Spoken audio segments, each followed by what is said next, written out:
नमस्कार दोस्तों। जैसा कि हम लोग बॉलीवुड की पुरानी फिल्मों में देखते आए हैं कि कोर्ट में गीता पर हाथ रखकर कसम खिलाई जाती है, तो क्या सच में भारत में न्यायालयों में कटघरे में एक व्यक्ति को खड़ा कर गवाही देने से पहले गीता पर हाथ रखकर कसम खिलाई जाती है?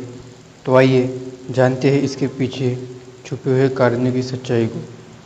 एक रिसर्च के अनुसार भारत में जो गीता पर हाथ रखकर शपथ लेने की परंपरा है, यह मुगल शासकों ने धार्मिक किताबों पर हाथ रखकर शपथ लेने की प्रथा शुरू की थी। उससे पहले ऐसा नहीं हुआ करता था, क्योंकि मुगल शासक अपने लाभ के लिए कई बार झूठ बोलते थे और छल कपट करते थे, इसलिए उन्हें भारत के लोगों की बातें और वचनों पर विश्वास नहीं होता था।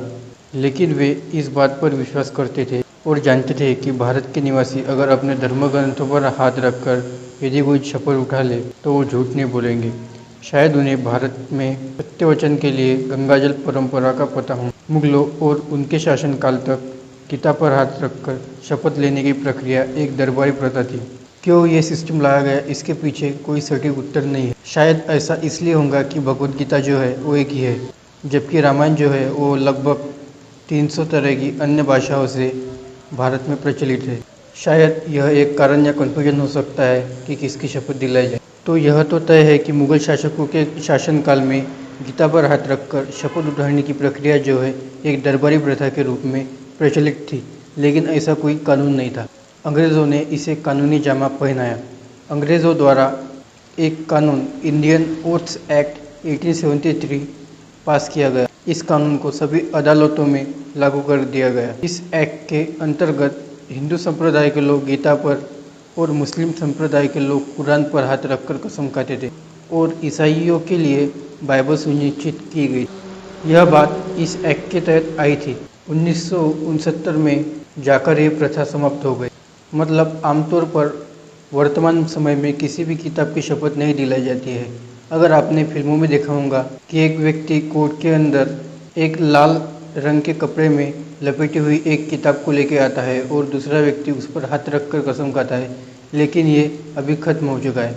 तो 1969 में नया ओथ्स एक्ट 1969 पास किया गया लॉ कमीशन की 28 रिपोर्ट के आधार पर। लॉ कमीशन ने अपनी 28 रिपोर्ट के कमीशन पर 1873 एक्ट में सुधार करने के सुझाव दिए थे, जिसको अपनाकर यह नया कानून पारित किया गया था। तो फिर भारत की अदालतों में अब किस चीज़ की शपथ दिलाई जाती है? नए कानून के पास होने के बाद भारत की अदालतों में शपथ लेने की प्रथा के स्वरूप में बदलाव किया गया है। अब शपथ का स्वरूप सेक्युलर हो गया है। हिंदू, मुस्लिम, सिख, ईसाई, पारसी सब लोगों के लिए अलग अलग किताबों और शब्दों को बंद कर दिया गया है। अब इसकी जगह शपथ का पर्टिकुलर स्वरूप है, जिसमें लिखा और कहा जाता है, मैं ईश्वर के नाम पर कसम खाता हूँ, ईमानदारी से पुष्टि करता हूँ कि जो भी मैं कहूँगा वो संपूर्ण सत्य और सत्य के अलावा कुछ नहीं कहूँगा। तो यह बात हो जाती है गीता के बारे में। ऐसे ही वीडियोज़ हमने हमारे चैनल पर अपलोड कर रखे हैं। अगर आप चाहे तो उसे ज़रूर देखिए और हमारे चैनल को सब्सक्राइब करें।